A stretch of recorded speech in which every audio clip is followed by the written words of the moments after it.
আসসালামু আলাইকুম। নতুন একটি ভিডিওতে সবাইকে স্বাগতম। আজকে আপনাদের সামনে নিয়ে আসলাম প্লাজো কাটিং এবং সেলাই। আশা করি সম্পূর্ণ ভিডিওটা খুব ভালোভাবে মনোযোগ দিয়ে দেখবেন। চলেন ভিডিওটা শুরু করা যাক।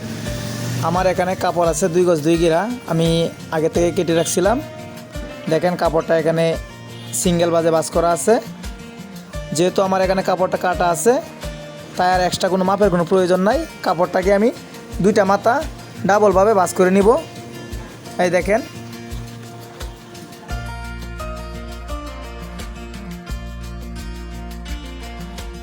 দুইটা মাথা একসাথে ভালো করে মিলিয়ে নেবেন। যদি কাপড় ইস্ত্রি না থাকে তাহলে ভালো করে ইস্ত্রি দিয়ে দিবেন, তাহলে কাপড় কাটাটা একটু ফিনিশিং হবে। আমি আগের থেকেই কাপড়টা ইস্ত্রি করে রেখে দিয়েছিলাম। প্লাজোর লম্বা আছে 34 ইঞ্চি, যার ফলে এখান থেকে 2 ইঞ্চি কাপড় এলাস্টিকের জন্য নিয়ে নেবেন। এই দেখেন, আমি এলাস্টিকের জন্য নিয়ে নিলাম। এখন ভালো করে স্কেল দিয়ে দাগিয়ে নেবেন। দাগানোর পরে এখন লম্বার মাপটা ধরবেন। প্লাজোর লম্বা হচ্ছে 34 ইঞ্চি। এই যে আমি 34 দাগিয়ে নিলাম।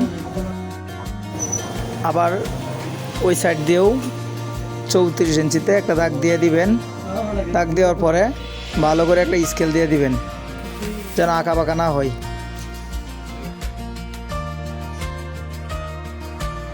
এখন প্লাজোর পায়ের মোহরি হচ্ছে 16। এই দেখেন, 8 দুগুণে 16। আমি এই যে ডাবল হয়ে 8 ইঞ্চি দাগিয়ে নিলাম।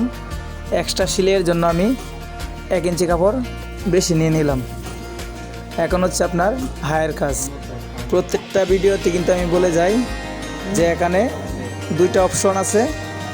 যেহেতু এটা চিকন, তাই আর কি এখানে হাইটা একটু আমি 14 ইঞ্চি নিয়ে নিতেছি।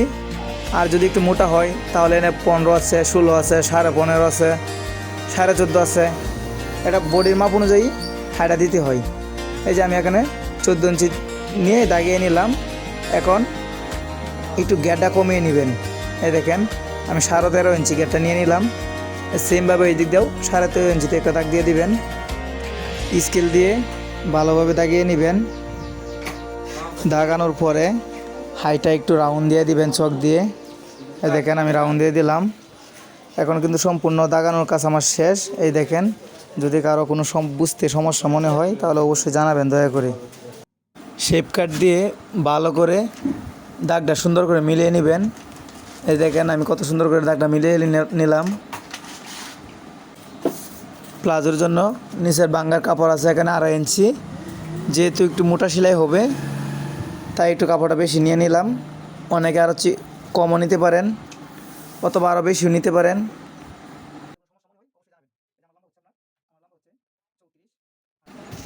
প্লাজোর লম্বা হচ্ছে 34, পায়ের মোহরি হচ্ছে 16। আমার কিন্তু সম্পূর্ণ দাগানো কাজ শেষ। এরপরে যদি কারো কোনো সমস্যা মনে হয় তাহলে অবশ্যই জানাবেন যে আমি ভালো করে বুঝতে পারলাম না, আমি আবার বুঝিয়ে দিব ভালো করে। এই দেখেন, এখন কাপড় কাটিং করবো।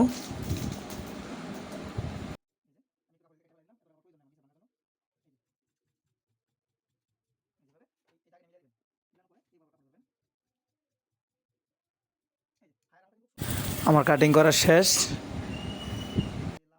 চকের দাগ বরাবর একটা ছাগান দিয়ে দিবেন, তাহলে আপনি সেলাইয়ের সময় বুঝতে সহজ হয়ে যাবে। এখন প্লাজো কিভাবে কাটিং করতে হয় দেখলেন, সুতরাং এখন কিভাবে সেলাই করতে হয় আশা করি সম্পূর্ণ ভিডিওটা দেখবেন। প্রথমে প্লাজোর পার্ট থাকে 2টা। প্রথমে যে কোনো একটা পার্ট নিয়ে নেবেন। নেওয়ার পরে এই দেখেন, মুড়িগুলা কিন্তু আপনি প্রথম অবস্থায় কিন্তু আপনি সেলাই দিতে পারবেন, অথবা আপনি নখ দিয়ে বাইঙে নিলেও পারবেন। এই দেখেন, আমি নখ দিয়ে কাপড়গুলো সুন্দর করে বাইঙে নিতেছি। হ্যাঁ, পারলে আপনারা এরকমভাবে বাইঙে নিতে পারেন। তাছাড়া সেলাইও করতে পারেন এখানে। এই দেখেন,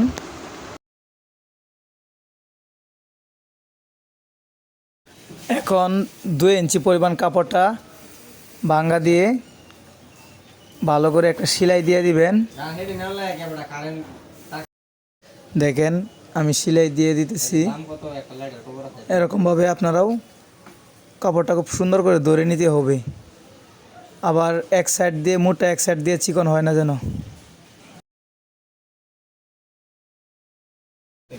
এই যে আমার দেখেন সেলানো কাজ শেষ। সুতাগুলো একটু ভালো করে কেটে নেবেন। সেমভাবে ওই পাটটাও সেলাই করে নেবেন। এখন আপনার নিচের মোহরি সেলাই করবেন। দেখেন এই যে আমার নিচের মোহরি আছে 8 ইঞ্চি, 8 দুগুণে 16। যারা নতুন তাদের তো সিলি দিতে গেলে হয়তো অনেক সময় আঁকা বাঁকা হতে পারে। আগে চক দিয়ে একটু দাগিয়ে নেবেন। এই যে একটা সিলি দিয়ে নিলাম, আবার ডাবল করে একটা সিলি দিয়ে নেবেন। সিলি দিয়ে নিলাম, সাইডের সুতাগুলো একটু ভালো করে কেটে নেবেন। সেমভাবে দুটোটা পাট সেলাই করে নিলাম। এখন হায়ের জয়েন, এই দেখেন খুব সুন্দর করে হাইটা জয়েন দিয়ে দিবেন। এই দেখেন উপর থেকে ধরে সুন্দর করে কাপড়টা মিলিয়ে নিয়ে সিলি দিয়ে দিবেন। এই যে আমি মিলিয়ে সিলি দিয়ে দিতেছি। এরকমভাবে আপনারাও সিলি দিয়ে দিবেন। ভিডিওটা কার কাছে কেমন লাগে জানি না, তবে কারো যদি কোনো বুঝতে সমস্যা মনে হয় তাহলে অবশ্যই জানাবেন। একবারের জায়গায় আমি 10 বার বুঝিয়ে দেব ইনশাল্লাহ। এই দেখেন আমি আবার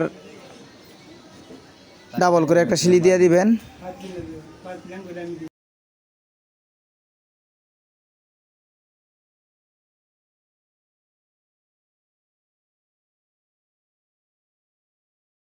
আমার হায়ার সেলানো কাজ শেষ।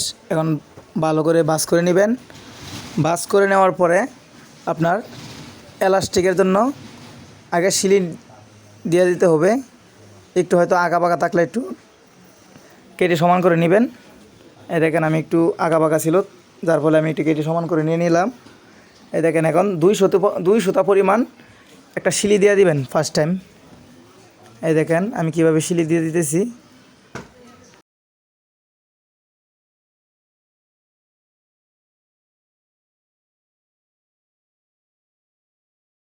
প্রথম সিলিটা দিয়ে নিলাম।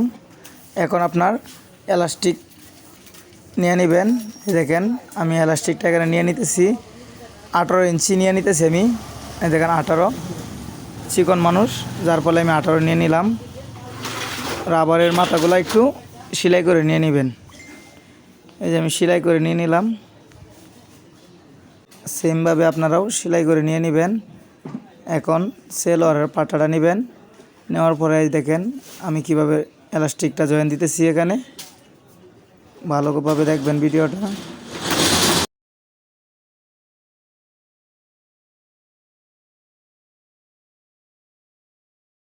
একটা জিনিস সবাই মনে রাখবেন, এলাস্টিকের উপরে যেন সিলি না পড়ে। সিলি পড়বো শুধু ওই কাপড়ের উপরে, এলাস্টিক কিন্তু একদম ফ্রি থাকবে।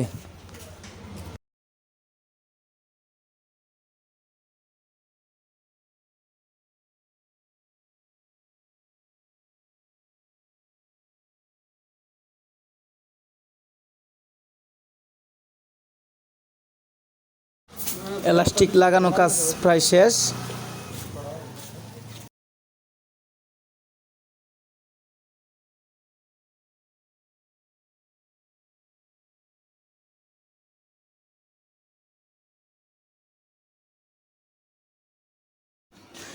এখন আরেকটা সিলি দিয়ে দিবেন। এখানে কিন্তু অনেকে কিন্তু মাঝখান দিয়ে শুধু একটা সিলি দিয়ে দেয়, এখানে আমি 2টা সিলি দিয়ে দেব।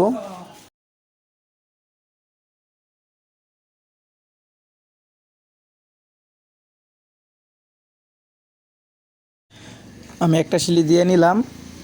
এখন কিন্তু আর একটা সিলি দিতেছি, আঁকা বাঁকা যেন না হয় সিলিটা। এই দেখেন 2টা সিলি দিয়ে নিলাম। আমার কিন্তু সেলানো কাজ সম্পূর্ণ শেষ। এখানে মোট 3টা সিলি আছে। এলাস্টিক লাগানোর পরে এমন হাত দিয়ে ভালো করে কাপড়টা একটু ডলিয়ে নেবেন। রাবার লাগানোটা ফিনিশিং হবে। তাহলে সবাই ভালো থাকবেন, সুস্থ থাকবেন। আল্লাহ হাফেজ।